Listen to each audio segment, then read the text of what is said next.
Assalamualaikum warahmatullahi wabarakatuh.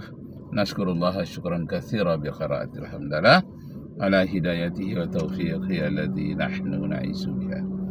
Bapak Ibu saudara-saudara sekalian, kajian kita pada hari ini tentang Allah pembuat bid'ah berdasarkan Al-Qur'an surat Al-An'am ayat 101. Badi'us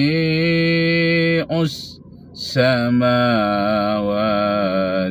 wal ard. Allah lah membuat bid'ah langit dan bumi. Kita baca keterangannya di dalam tafsir At-Tabari. Kenapa disebut Allah itu membuat bid'ah langit dan bumi? Karena kata-kata badi' bid'atan itu badi ini suatu perbuatan yang tidak ada contoh sebelumnya. Jadi disebut Allah itu pembuat bid'ah langit dan bumi. Maksudnya bahwa Allah itu menciptakan langit dan bumi tanpa ada contoh sebelumnya. Nah, jadi kalau manusia disebut berbuat bid'ah, itu juga karena membuat sesuatu itu tidak ada contohnya sebelumnya dari Nabi Muhammad sallallahu alaihi wasallam. Kalau Allah disebut berbuat bid'ah karena Allah itu menciptakan langit dan bumi tidak ada contoh sebelumnya. Nah, kita tahu bahwa bid'ah itu adalah sifat Allah. Coba baca Asmaul Husna. Asmaul Husna sifat yang ke-95. Badiul Baqi. Badi itu artinya mencipta. Baqi itu maha kekal. Badi itu sifat yang Asmaul Husna yang ke-95. Al-Baqi yang maha kekal. Itu adalah Asmaul Husna yang ke-96.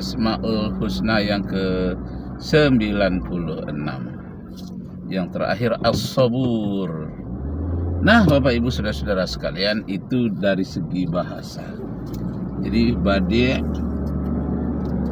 badi'us Allah yang maha berbuat bid'ah karena Allah lah membuat segala sesuatu itu tidak ada contoh sebelumnya.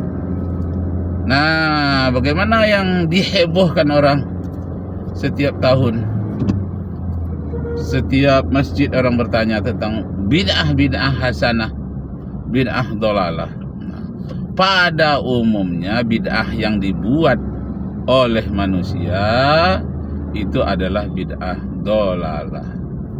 Akan tetapi ada hal yang istimewa dalam hal-hal tertentu. Bid'ah yang pada umumnya sesat tadi ada yang tidak sesat. Misalnya seperti yang dilakukan oleh Umar bin Khattab sholat tarawih. Sehingga sebetulnya yang dibuat oleh Umar bin Khattab itu bukan bid'ah, akan tetapi karena terlanjur populer itu kata bid'ah, maka kalau mau disebut juga bid'ah, kata Umar bin Khattab, inilah bid'ah yang terbaik. Maaf. Nah, yang disebut dengan nikmah dan bi'sa. Kalau nikmah itu sebaik-baik, kalau bi'sa sejahat-jahat. Maka kata Umar bin Khattab, ni'mal atau ni'matal bid'ah hazihi. Kalau mau disebut juga bid'ah yang terbaik inilah dia. Salat tarawih yang berjamaah dipimpin oleh seorang imam. Masya Allah. Nah, jadi Umar bin Khattab inilah berturut-turut membuat bid'ah yang lainnya, yang termasuk bahagian dari bid'ah hasanah yang terambil dari kata ni'matal nikmatal bid'ah hazihi, sebaik-baik. Sebaik-baik bid'ah. Jadi bid'ah hasanah itu adalah bid'ah yang tak dicontohkan oleh Nabi tapi yang baik. Karena itu maaf sekali lagi, Imam Syafi'i membagi bid'ah itu menjadi dua. Walaupun membagi duanya itu tak persis 50%. Membagi duanya itu mungkin 90% yang dolalah, ada 10% yang hasanah. Nah, Imam Syafi'i membagi bid'ah itu menjadi dua. Yang pertama bid'atul mazmumah,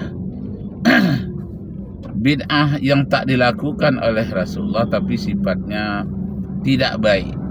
Nah, itu mazmumah, tercela. Yang kedua namanya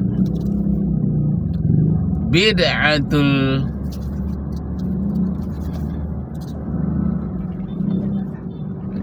mazmumah, bid'atul mahmudah.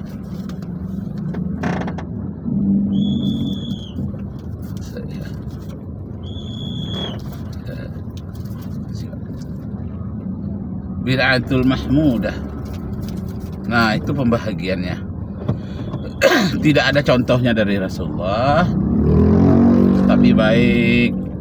Misalnya seperti yang dilakukan oleh Ibnu Taimiyah, sampai 1000 kali dari sholat subuh sampai terbitnya matahari, lebih dari 1000 kali membaca ya hayyun ya qayyum, ya hayyun ya qayyum, ya hayyun ya qayyum, ya hayyun ya qayyum, ya hayyun ya qayyum. Nah, itu tidak ada contohnya baca sampai beribu-ribu kali itu dari Rasulullah. Akan tetapi baik karena tidak ada larangannya. Di samping itu sahabat-sahabat senang dengan zikir ya hayyun ya qayyum, ya hayyun ya qayyum. Nah, kemudian Imam Izzuddin yang disebut dengan Sultanul Ulama, gelarnya Sultanul Ulama itu artinya pemimpin dari segala ulama. Nah, beliau ini membagi bid'ah itu kepada 5. 1 bid'atul wajib. Bid'ah yang wajib itu contohnya salat Jumat, khutbahnya itu memakai bahasa masing-masing. Orang Inggris berkhutbah Jumat memakai bahasa Inggris, hanya rukun-rukunnya saja yang berbahasa Arab. Orang Indonesia khutbah Jumatnya memakai bahasa Indonesia, padahal tidak ada contohnya dari Rasulullah. Rasulullah tak pernah mencontohkan khutbah Jumat memakai bahasa Inggris atau memakai bahasa Indonesia. Akan tetapi kalau tidak digunakan bahasa Indonesia, orang tidak akan mengerti. Namun bagi orang Indonesia yang sangat berpaham Khawarij, ya setidak-tidaknya berpaham secara harfiah, seperti yang banyak terjadi di Jawa Barat, mereka tetap berkhutbah Jumat seluruhnya memakai bahasa Arab. Tidak ada satupun bahasa Indonesianya. Masya Allah, saya tahu itu mulai dari Parung sampai ke Ciamis, sampai itu ke Cipanas, sampai itu ke Lembang, selama di Jawa Barat. Itu banyak yang menggunakan bahasa Arab saja. Tapi ada pula di tempat-tempat tertentu menggunakan bahasa Sunda saja, memakai bahasa daerah. Nah, kalau di Pekanbaru, setahu saya ada satu masjid orang Tariqat itu menggunakan bahasa Arab saja. Khutbah Jumatnya tidak memakai bahasa Indonesia. Padahal ada hadis Nabi menyatakan yukhatibun nasa ala qadri uqulihim. Berkhutbahlah kepada manusia sesuai dengan akal pikirannya. Nah, itu maksudnya sesuai dengan bahasanya, supaya pesan tersampaikan. Kalau tidak memakai bahasa negara masing-masing, nanti pesan tidak tersampaikan. Nah, demikianlah Bapak Ibu dan saudara-saudara sekalian, kesimpulannya Asmaul Husna yang ke-95 bernama Al-Badi', artinya pembuat bid'ah. Surat Al-An'am ayat 101. Badi'us samawati wal ard. Allah lah pembuat bid'ah langit dan bumi. Tafsir At-Tabari menyebutkan bid'ah langit dan bumi, maksudnya Allah menciptakan langit dan bumi ini tidak ada contoh sebelumnya. Wabillahi taufiq wal hidayah. Wassalamualaikum warahmatullahi wabarakatuh.